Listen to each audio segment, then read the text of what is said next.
fala fiel, Fluminense 0, Corinthians 0, um jogo duro de assistir no Maracanã, um jogo muito mais de marcação do que de inspiração ofensiva, e acho que o Ramon Dias não foi bem nesse jogo. Começando pela escalação.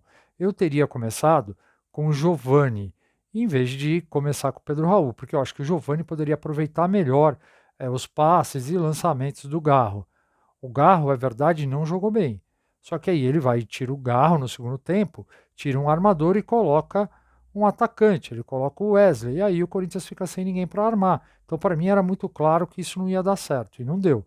Depois ele coloca o Coronado, mas também não funciona bem. O Corinthians não consegue ter uma boa capacidade de criação. Acho que o problema do Corinthians, mais uma vez, foi a falta de equilíbrio entre marcação e criação no meio de campo, principalmente por conta dos dois volantes. O cara que melhor tem, que mais tem esse equilíbrio é o Ranieri, que não pôde jogar. E o Rian e o Charles são caras muito mais de marcação. O Charles ainda conseguiu, chegou a balançar a rede, mas o gol foi anulado de maneira justa para mim. Então, mais uma vez, para mim, faltou esse equilíbrio no meio de campo.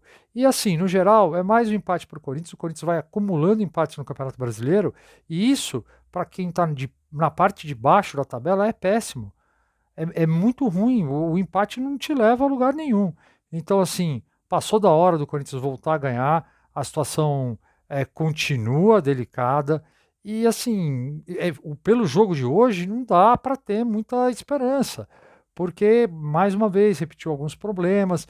Se você olhar o Fluminense, um time que estava desfalcado, tudo bem, jogaram fora de casa, mas o Fluminense estava desfalcado, dava para ganhar, era um jogo que dava para ganhar, mas o Corinthians, mais uma vez, não conseguiu. Tamo junto. Qual?